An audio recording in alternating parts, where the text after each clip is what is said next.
नमस्कार दोस्तों, हमारी विशेष महासीरीज मन का महाविज्ञान के दूसरे एपिसोड में आप सभी का स्वागत है। मित्रों, क्या आपने कभी सोचा है कि जब हमारे प्राचीन ऋषि मुनि आंख बंद करके गहरे ध्यान में बैठते थे तो उन्हें बिना किसी किताब या दूरबीन के ब्रह्मांड के सारे रहस्य, खगोलीय दूरियां और वेदों के सूत्र कैसे ज्ञात हो जाते थे।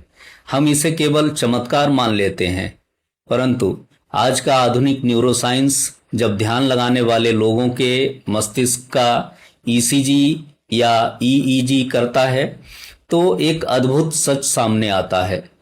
हमारा दिमाग हर समय रेडियो की तरह कुछ खास तरंगें छोड़ता है जिन्हें ब्रेन वेव्स कहा जाता है, और जब कोई व्यक्ति गहरे ध्यान में उतरता है तो उसका दिमाग एक ऐसी विशेष अवस्था में पहुंच जाता है जिसे विज्ञान थीटा स्टेट कहता है।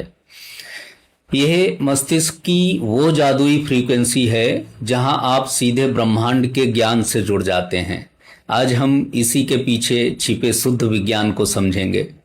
वीडियो को अंत तक बहुत ठंडे मन से देखिएगा। मित्रों, चिकित्सा विज्ञान के अनुसार हमारा मस्तिष्क मुख्य रूप से 4 प्रकार की विद्युत तरंगें पैदा करता है। पहली, बीटा वेव्स। जब हम दिन भर भागदौड़ करते हैं, तनाव में होते हैं या तर्क वितर्क करते हैं, तब हमारा दिमाग बीटा स्टेट में होता है। यह 14 से 30 हर्ट्ज की फ्रीक्वेंसी है। दूसरी तरंगें हैं अल्फा वेव्स। जब हम शांत बैठते हैं, हल्की आंखें बंद करते हैं या विश्राम करते हैं, तब दिमाग अल्फा स्टेट में आता है। यहाँ रचनात्मकता बढ़ती है।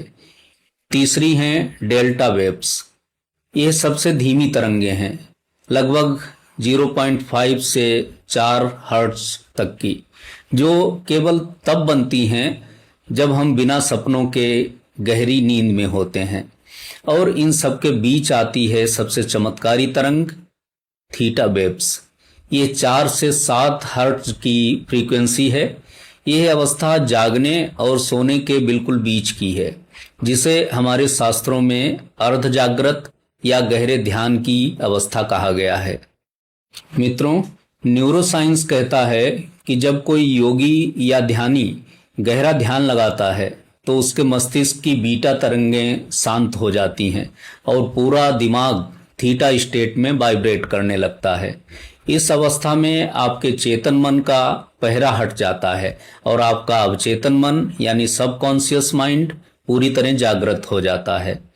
क्वांटम फिजिक्स के अनुसार थीटा स्टेट में हमारे मस्तिष्क की कोशिकाएं ब्रह्मांड के क्वांटम फील्ड के साथ एक रूप यानी एंटेंगल्ड हो जाती हैं।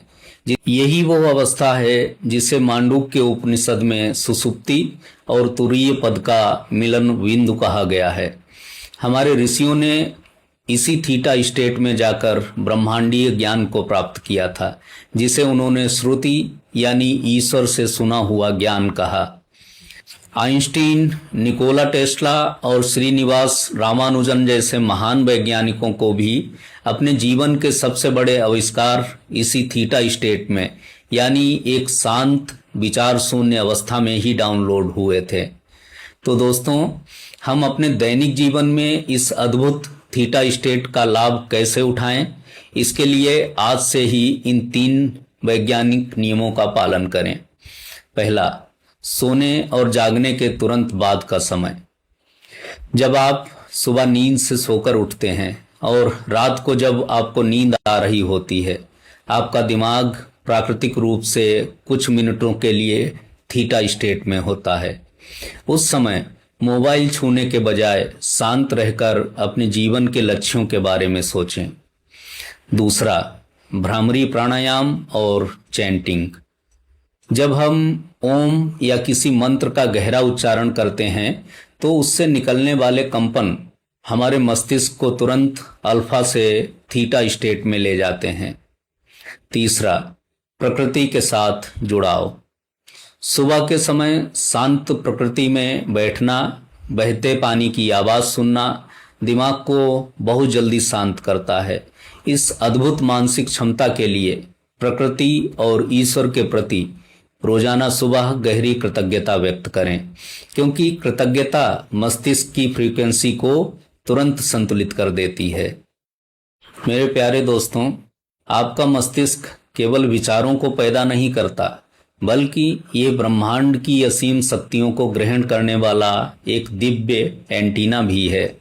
अपने मन को शांत करना सीखिए ताकि आप उस परम ज्ञान से जुड़ सकें। कमेंट बॉक्स में आज अपने मन को शांत करने के संकल्प के साथ पूरे विश्वास से लिखिए, मेरा मन शांत और शक्तिशाली है, या जय श्री राम। मन का महाविज्ञान की इस महासीरीज के तीसरे एपिसोड को देखने के लिए, जिसमें हम चित्त की शुद्धि और न्यूरोट्रांसमीटर्स पर बात करेंगे कि कैसे आयुर्वेद का सत्व गुण आपके दिमाग के हैप्पी हार्मोन्स जैसे डोपामाइन और सेरोटोनिन को कंट्रोल करता है। हमारे इस पेज को अभी फॉलो और सब्सक्राइब करें और इस ज्ञानवर्धक वीडियो को व्हाट्सएप पर अपने मित्रों के साथ जरूर शेयर करें ताकि हर कोई ध्यान से इस महान विज्ञान को समझ सके। सजग रहिए, ध्यान से जुड़िए, स्वस्थ रहिए। धन्यवाद। जय हिंद।